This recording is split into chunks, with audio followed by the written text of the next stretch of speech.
지난 한 주 동안도 잘 지내셨습니까? 평안하셨습니까?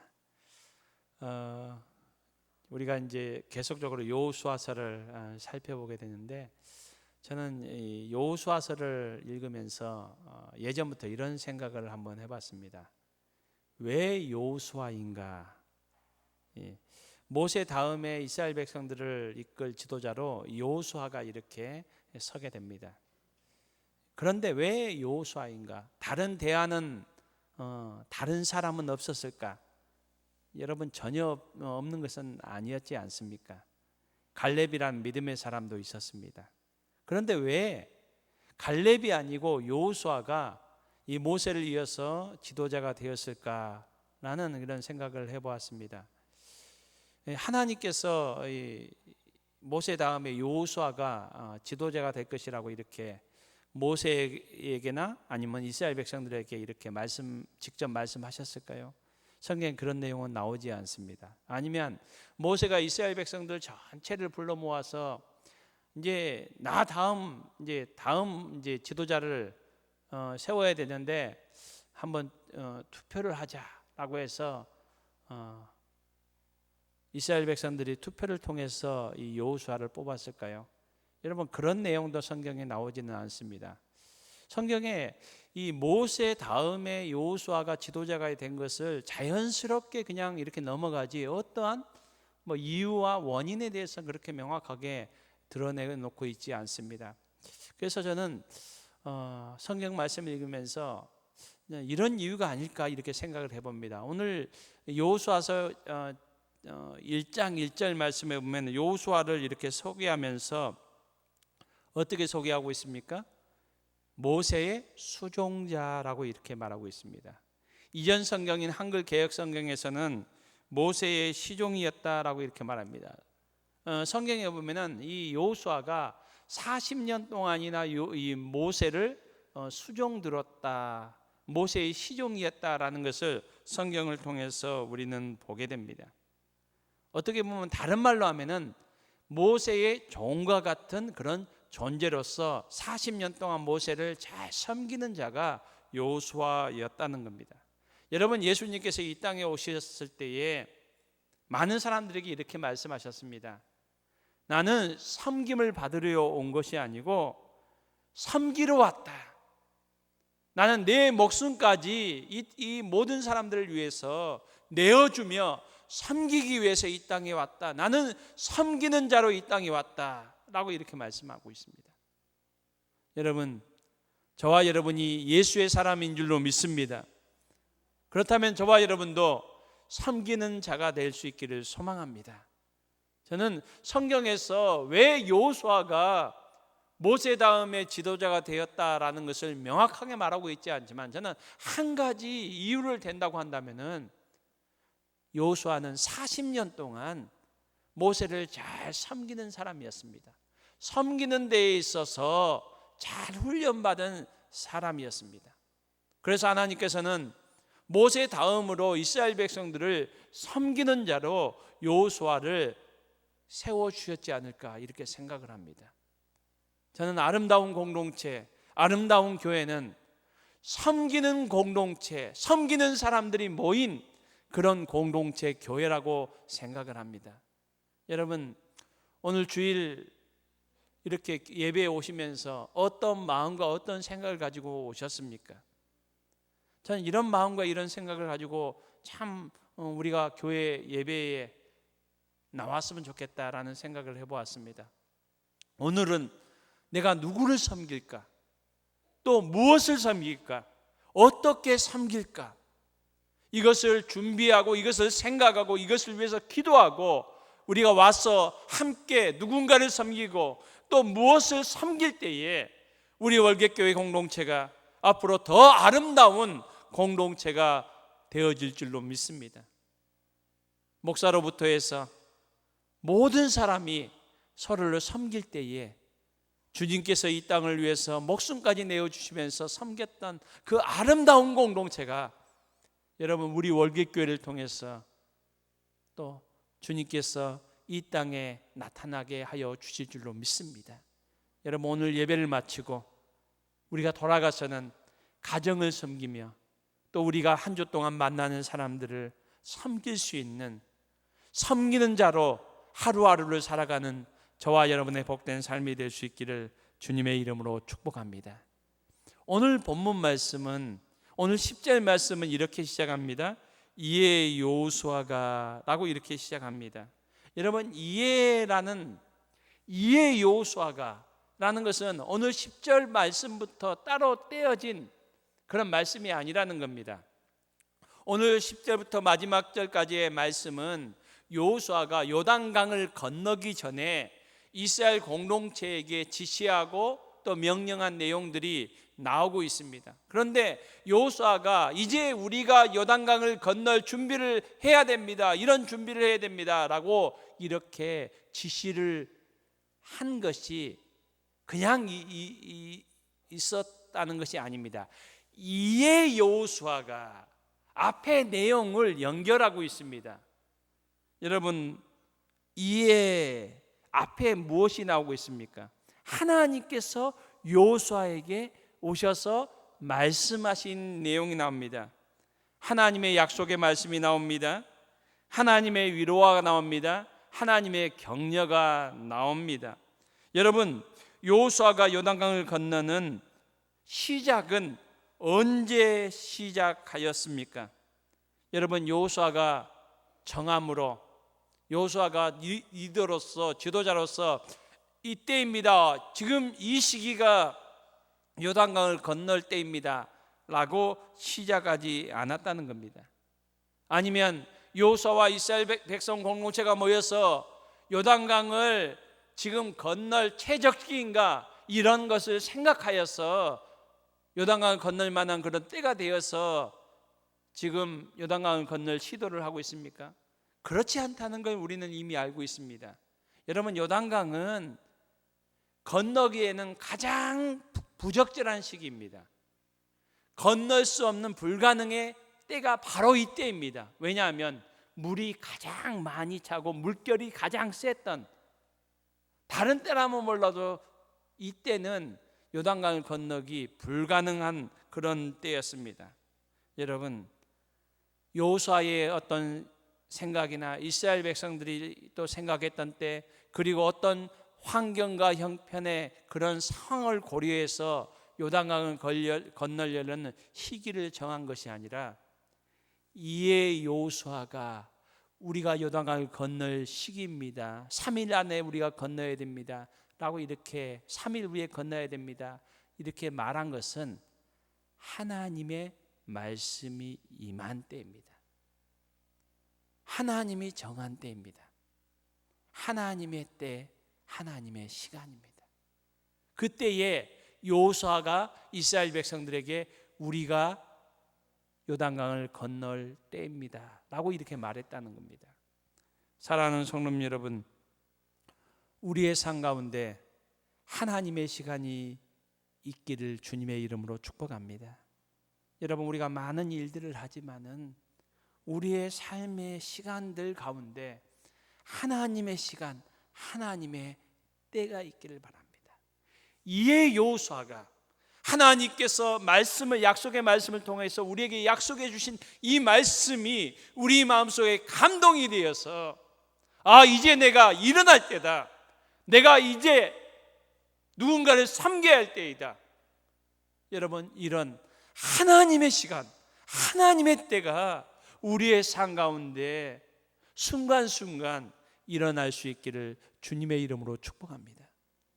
여러분, 우리 환경과 형편, 지금은 이 일을 해야지, 여러분, 이런 것도 필요하지만은 이런 순간 가운데서 내 생각과 내 방법, 그리고 환경과 형편만 바라보고 우리가 어떤 일들을 행해 나가는 것이 아니라, 우리의 삶 가운데서도 이에 여호수아가 하나님의 시간, 하나님의 때가 임했던 것처럼 우리의 삶 가운데서도 하나님의 시간과 하나님의 때가 임하는 동일한 은혜가 이번 한 주간에도 임할 수 있기를 주님의 이름으로 축복합니다.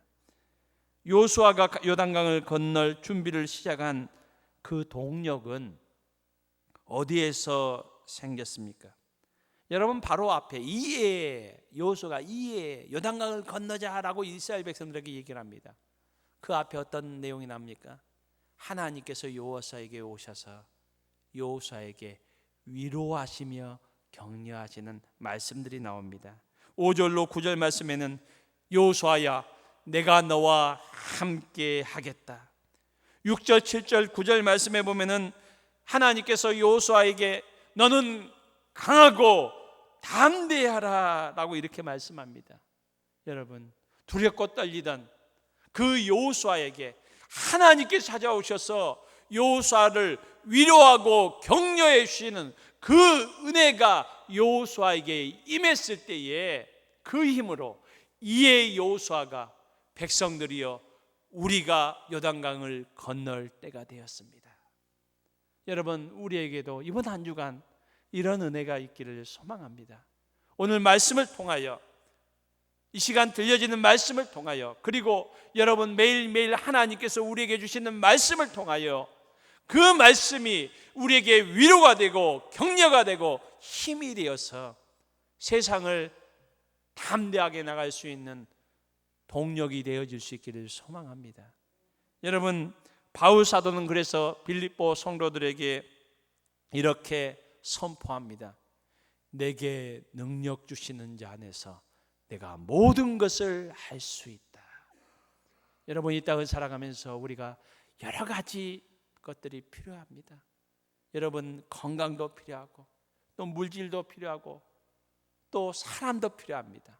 그렇지만은 여러분 하나님의 백성 예수의 사람들은 무엇보다도 주님께서 주시는 은혜, 주님께서 주시는 능력, 주님께서 주시는 위로와 격려가 우리가 살아가는 힘이 될 수 있기를 소망합니다.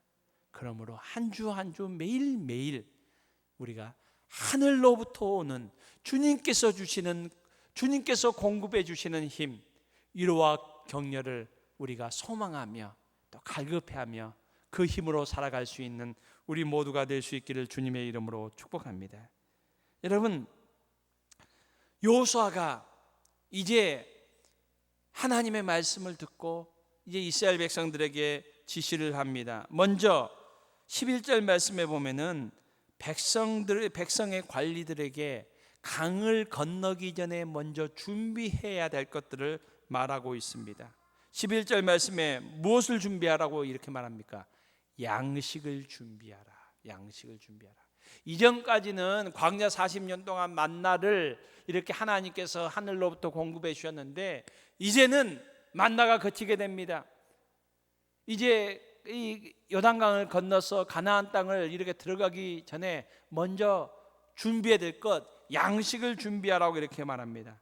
실질적인 준비를 이렇게 지시하고 있습니다. 그러면서 함께 지시하는 내용이 있습니다. 하나님께서 우리에게 약속하신 그 약속의 땅을 들어갈 것이다 라고 이렇게 말합니다. 그런데 들어갈 것이다, 우리가 하나님께서 약속하신 그 약속의 땅을 들어갈 것이다 라고만 말하지 않습니다. 자세히 보면은 들어갈 것임이니라 하라 라고 이렇게 말합니다. 여러분 여기서 중요한 우리가 관심 있게 보아야 될 단어는 들어갈 것임이라 하라, 이 하라라는 단어입니다. 이 말은 양식을 준비하라는 것은 실제적인 준비를 하라는 겁니다. 그 다음에 이 들어갈 것임이라 하라라는 가나안 땅에 약속하신 그 땅에 들어갈 것이다 이렇게 그것을 하라라는 말은 마음의 준비를 하라는 겁니다.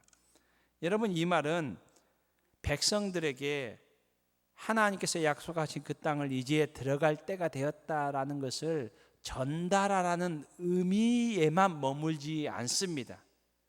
여러분 이 말은 여기 하라라는 말은 선포하라 그리고 선언하라라는 겁니다. 선언하라. 여러분 이런 의미입니다. 저와 여러분이 하나님의 백성이잖아요. 여러분 우리가 하나님의 백성으로 살아갑니다. 구원받은 하나님을. 그런데 매일매일 하루하루 우리가 하루를 살아가기 이전에 시작하면서 하나님 앞에서 하나님, 나는 하나님의 백성입니다. 나는 하나님의 백성이다. 여러분, 이렇게 내가 스스로 선포하고 선언하는, 여러분, 이런 의미를 담고 있습니다. 그러니까 지금 여호수아는 이스라엘 백성들에게 하나님께서 주신 그 약속의 땅에 우리가 들어간다는 것을 모두가 선포하라는 겁니다. 이것은 믿음의 선포를 하라는 겁니다. 마음의 준비를 하라는 것을 말하고 있습니다. 여러분, 이 지금 여호수아가 백성들의 관리들을 통해서 지시하는 것은 믿음의 준비를 먼저 하라는 겁니다. 선언하고 선포하라는 겁니다. 또한 여기에만 머무는 것이 아니라 실제적인 준비, 양식도 준비하라는 겁니다. 여러분, 우리가 하나님의 백성임을 선포했다면 오늘 하루도 하나님의 백성으로 살아갈 삶들을 우리가 구체적으로 해 가야 된다는 겁니다.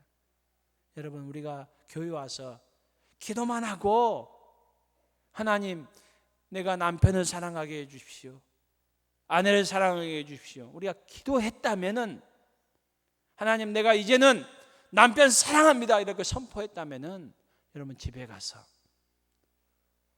구체적으로 우리가 살아야 됩니다. 여러분, 오늘 이 말씀 가운데서는 믿음의 준비와 실제적인 준비를 함께 할 것을 말씀하고 있습니다. 여러분, 매일매일 우리가 하나님의 믿음의 백성들로서 오늘 하루도 내가 믿음으로 살아가리라, 주님과 함께 동행하리라 라는 믿음의 선포가 있는 저와 여러분이 될 수 있기를 주님의 이름으로 축복합니다. 그리고 선포할 뿐만 아니라 또 우리의 삶 가운데 실제적인 삶의 한 걸음 한 걸음들이 있어지는 저와 여러분의 복된 열매의 삶들이 있기를 주님의 이름으로 축복합니다. 여호수아는 먼저는 백성의 관리들에게, 모든 이스라엘 12지파에게 이렇게 전할 것을 준비를 지시했습니다. 두 번째로는 13절에 나옵니다. 세 지파, 루벤 지파, 갓 지파, 므낫세 지파, 구체적으로 얘기하면 두 지파 반입니다. 루벤 지파, 갓 지파, 므낫세 반 지파입니다. 므낫세 지파는 반 지파가 이렇게 반 지파씩 나뉘어졌기 때문에 그렇습니다. 그래서 두 지파 반에게 말을 합니다. 13절에 나옵니다. 너희는 그 말을 기억하라. 너희는 특별히 12지파 가운데서 두 지파 반, 루벤 지파, 갓 지파, 므낫세 반 지파에게 너희는 그 말을 기억하라 라고 이렇게 얘기합니다. 여러분, 여기서 그 말은 무엇을 말하고 있습니까? 모세와 이전에 지금 여호수아 앞에 있었던 지도자였던 모세와 두 지파 반이 약속했던 그 내용을 말하고 있습니다. 이 내용은 민수기 32장과 신명기 3장의 반복해서 나오는 내용입니다. 그 내용을 이렇게 설명드리면 이겁니다. 요단 동편 땅에서 요단 동편 땅을 이 두 지파 반이 차지했습니다. 지금 요단강을 건너기 전입니다. 건너기 전의 땅이 요단 동편 땅입니다. 오늘 본문에는 해가 뜨는 땅이라고 이렇게 말합니다. 해가 뜨는 땅. 이 땅을 요단 동편이라고, 또 성경 다른 어떤 부분에 요단 이편이라고 이렇게 말하기도 합니다. 이 땅을 두 지파 반은 가나안 땅 들어가기 전에 이미 차지했습니다. 이미 소유했습니다. 그것이 민수기 32장에 나오는데, 이스라엘 백성들이 바사낭 옥을 이렇게 쳤습니다. 쳐서 소유한 그 땅을 이 두 지파 반이 먼저 모세에게 요청을 합니다. 우리가 이 땅을 갖게 해주시오. 왜냐하면 이 땅은 아주 그냥 목초지가 아주 풍성한 그런 땅이었습니다. 보니까 너무 좋아요. 너무 좋아요. 가축을 키우기에 아주 좋은 땅이었습니다. 그래서 이 루벤 지파와 갓 지파와 므낫세 반 지파가 모세에게 나아가서 요청을 합니다. 모세가 제일 처음에는 원하지 않았습니다. 화도 냈습니다. 그렇지만 이 두 지파반이 때를 쓰면서 이곳을 우리에게 주십시오라고 이렇게 요구를 했습니다. 그러자 모세가 마지못해서 이 땅을 먼저 그들에게 허락합니다. 그렇지만은 한 가지 약속을 하게 합니다. 그 약속은 무엇입니까? 이 땅을 너희들에게 먼저 주지만은 요단강을 건너서 가나안 땅을 정복할 때 그때 너희도 함께 가서 그 땅을 정복해야 된다. 그래서 이 두 지파반이 반드시 그렇게 하겠습니다라고 약속한 내용이 그 말을 기억하라. 지금 요단강을 건너기에 앞서입니다. 여호수아가 지도자로서 생각해 봤을 때에 염려가 되고 걱정이 됩니다. 이 두 지파반이 약속을 한 그 대상은 대표자는 누구였습니까? 여호수아가 아니었다는 겁니다. 모세와의 약속이었어요. 이전 지도자 모세였는데 모세는 이미 하나님께 부르셔서 없습니다. 그런 상황이니까 이 여호수아가 좀 걱정이 됩니다. 그리고 여러분, 지금 두 지파반은 이미 자기들이 머물 땅을 소유했습니다. 거기가 자기들의 소유주입니다. 그리고 여러분, 가나안 땅을 요단강을 건널 때에 모든 처자와 가축들 소유들은 다 요단 동편 지금 이곳에 놔두고 가야 됩니다. 여러분, 우리가 알듯이 이 가나안 땅 정복 전쟁이 7년 동안 있어집니다. 여러분, 그때 7년이 소요될지는 몰랐지만은 이 두 지파반도 요단강을 건너서 가나안 땅을 정복하는 것이 하루 이틀에 되지 않을 것이라는 것을 아마 알았을 거예요. 수년간에 걸린다는 거예요. 여러분, 처자식을 다 놔두고 그래 자기의 모든 소유를 이 요단 동편에 놔두고 이 가나안 땅을 자기 동족들과 가서 수년 동안 정복 전쟁에 한다는 거 약속은 했지만은, 여러분, 사람이 약속했지만은 화장실 들어갈 때 나올 때가 틀리는 것이 여러분 우리의 모습이지 않습니까? 다른 사람의 모습이 아니라 바로 나의 모습이기도 하지 않습니까? 그런 삶을 우리가 살아왔잖아요. 여러 가지 상황과 형편. 여러분, 지금 이 두 지파반에게도 그런 상황이 있다는 겁니다. 그래서 여호수아는 그 말을 기억하라, 그 약속을 기억하라 라고 이렇게 얘기합니다. 15절에서 이렇게 얘기합니다. 여호와께서 너희로 안식하신 것 같이 너희 형제도 안식하게 되어야 한다라고 이렇게 얘기합니다. 너희는 이미 땅을 소유해서 안식할 땅이 있지만은 아직 9지파 반은 땅이 없는 것입니다. 그러므로 너희가 이 일에 함께 해야 된다는 겁니다. 너희가 남이 아니라는 겁니다. 공동체 의식을 요구하는 겁니다. 여러분, 우리 월계교회 공동체가 여러분 서로의 아픔을 함께 나눌 수 있고 서로의 부족함을 채워줄 수 있는 아름다운 공동체가 될 수 있기를 주님의 이름으로 축복합니다. 여러분, 40년 전 이스라엘 공동체가 실패했던 것이 무엇입니까? 가데스 바네아에서 12정당군의 그 보고를 들었을 때에 여러분 10정당군과 2정당군의 보고가 나뉘었습니다. 그들이 그래서 다툼이 일어났고 불평이 일어났고 불순종으로 그들이 나가게 되었습니다. 지금 이 여호수아는 두 지파반에게 하나됨이 없이는 약속의 땅을 얻을 수 없음을, 우리가 공동체는 하나임을 요구하고 있습니다. 여러분, 바울 사도도 고린도 교회를 향하여 고린도전서 12장 말씀에서 몸은 하나인데 많은 지체가 있다. 많은 지체가 있지만은 몸은 하나이고 그리스도다 라고 이렇게 말하고 있습니다. 이것이 바로 교회의 공동체라는 겁니다. 여러분, 교회 공동체에 많은 사람들이 있지만은 여러분 예수 그리스도의 이름으로 우리가 하나 되는 우리 공동체가 될 수 있기를 주님의 이름으로 축복합니다. 이 공동체가 아름다운 공동체입니다. 그러면서 이 여호수아는 두 지파반에게 책임을 요구하고 있습니다. 너희는 이미 받았기 때문에 안식을 지금 누리고 있는데 다른 지체들도 안식을 누리지 못한 아홉 지파 반의 그 안식에 대한 책임이 너희에게 있고 의무가 너희에게 있다라고 이렇게 말하고 있습니다. 여러분, 노블리스 오블리제라는 말 들어보셨죠? 예, 노블리스 오블리제. 여러분, 이 말의 뜻이 무엇입니까?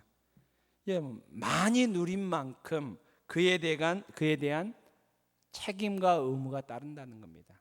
특별히 많이 가진 사람들, 많은 부를 가지고 있는 사람은 이 사회에 대한 책임과 의무가 있다, 따른다라는 말로 노블리스 오블리제라는 말을 합니다. 여러분, 영국에 아주 유명한 대학 가면은, 명문 대학 가면은 캠브리지 그리고 옥스퍼드 대학, 이런 대학들을 얘기합니다. 그런데 이 캠브리지 대학이나 옥스퍼드 대학을 가면은 이 대학의 가장 중심에 이 학교를 빛낸 그 선배들, 인물들, 그런 인물들을 액자로 해서 이렇게 딱 걸어 놓는다고 합니다. 그런데 이 인물들의 대부분이 어떤 인물들이고 하니까 나라가 진짜 어려웠을 때, 위기였을 때 자기의 생명을 바쳐서 나라를 구한 그런 선배들을 거기에, 그러니까 노블리스 오블리제를 몸소 실천한 사람들. 여러분, 또 이런 영국 사회에 보면 귀족 문화가 있잖아요. 근데 귀족 가문들 가운데서 어떤 가문을 가장 좋은 가문으로 쳐주는 거 하니까, 이 나라가 어려웠을 때, 백성들이 어려웠을 때 그 책임을 가진 자로서, 누리는 자로서 그 책임을 감당하는 사람들을 그런 명문 가문, 명문 귀족이라고 이렇게 그런 쳐주는 그런 문화가 이런 영국에 있다고 합니다. 여러분, 우리 월계교회 공동체에도 서로 다른 많은 우리 지체들이 있습니다. 하나님께서 나에게 남보다 더 주시고 먼저 주신 것이 있다고 한다면은, 여러분, 이것을 나만 위해서, 나 자신만을 위해서 사용하지 않기를 원합니다. 우리가 서로를 섬기는 데 사용할 수 있는 저와 여러분이 될 수 있기를 소망합니다. 그래서 여러분, 매일매일 우리가 오늘은 내가 누구를 섬길 것인가, 내가 어떻게 섬길 것인가, 무엇을 섬길 것인가, 하나님께서 우리에게 주신 것을 서로를 위해서 아낌없이 사용할 수 있고 섬길 수 있는 우리 아름다운 공동체가 될 수 있기를 주님의 이름으로 축복합니다. 이 여호수아가 이 두 지파반에게 요구했을 때, 여러분, 오늘 두 지파반의 대답은 무엇입니까? 여러 가지가 나오지만 마지막 내용이 18절에 한번 따라합시다. 오직 강하고 담대하소서. 앞의 내용에 보면은 우리가 당신의 말에 순종하겠습니다, 철저히 순종하겠습니다, 순종하지 않는 자는 죽임을 당할 것입니다 라고 이렇게 얘기를 하면서 마지막으로 이 여호수아에게 두 지파반이 오직 당신은 강하고 담대하소서, 여호수아를 위로하고 격려하는 그 아름다운 모습을 보여주고 있습니다. 여러분, 참 이 아름다운 모습이지 않습니까? 저는 이 여호수아 1장, 하나님의 백성 공동체가 요단강을 건너서 가나안 땅에 들어가서 하나님의 백성으로서 이 땅을 향하여 믿음의 행군을 하는 그 첫 장에, 여러분 1절부터 여러분 9절까지는 하나님께서 여호수아를 위로하고 격려하는 그 모습, 그리고 마지막에는 두 지파반이 여호수아를 위로하고 격려하는 그 모습으로 마무리되는, 참 저는 이 모습을 보면서 참 우리 월계교회 공동체가 이런 아름다운 공동체가 되었으면 좋겠다라는 그런 생각을 해봅니다. 여러분, 격려라는 이 단어의 의미가 용기를 불어넣는다라는 그런 의미를 가지고 있습니다. 어떤 분은 격려를 영혼의 산소라고 이렇게 말합니다. 영혼의 산소. 우리 육체가 숨을 쉬어야 되잖아요. 여러분, 격려받지 않으면은 여러분 살아가기 힘들어요. 여러분, 오늘 하루도 헤어지기 전에 서로를 격려하고 여러분 영혼의 산소를 공급해 줄 수 있었으면 좋겠어요. 여러분, 어떤 목사님을 만났더만은 교회가 너무 평화롭대요, 요새. 평화롭다고. 왜냐 그러니까 성도들이 교회 안 오니까. 성도들이 많은 교회였던 것 같아요. 와서 항상 이렇게 즐겁게 어선도선 아름답게 보내면 좋은데 여러분 그렇지 않을 때가 있잖아요. 같이 교회 일을 한다고 하면서 생각이 틀리니까 막 이렇게 티격태격 하는 경우들이 있잖아요. 여러분, 우리가 그러지 않기를 원하지만은 또 그러지 않을 수 없는 것이 우리 현실이기도 합니다. 여러분, 그렇지만은 우리가 모일 때마다 우리가 서로 위로하고 격려하는 아름다운 공동체가 될 수 있기를 바랍니다. 여러분 저 보고도 목사님 오늘 참 멋있네요 하면 제가 힘이 나겠잖아요. 저한테만 그러지 마시고 우리가 서로가 여러분 그런 아름다운 공동체가 될 수 있기를 바랍니다. 왜냐하면 격려는 두려움을 이기는 힘을 줍니다. 하나님께서 이 여호수아에게 강하고 담대하라. 여호수아의 두려움이 있었거든요. 또 지체들도 여호수아에게 오직 강하고 담대하소서라고 이렇게 말하고 있습니다. 여러분, 우리가 격려하면서 살아야 되는 이유는 격려하는 우리 자신이 먼저 세상 누구보다 행복한 마음을 누리도록 하나님께서 은혜를 주시기 때문입니다. 예수님은 오늘 또 우리와 함께 하십니다. 그리고 우리를 위로하시고 격려하십니다. 요한복음 16장 말씀에서 평안을 너희에게 주노라. 세상에서는 너희가 환난을 당하나 담대하라. 내가 세상을 이기었노라 라고 말씀해 주셨습니다. 위로해 주셨습니다. 격려해 주셨습니다. 이 주님의 음성이 우리에게 들려지기를 원하고 또 우리가 서로 위로하고 격려하는 아름다운 공동체가 될 수 있기를 주님의 이름으로 축복합니다. 우리 347장 우리 함께 찬송하겠습니다.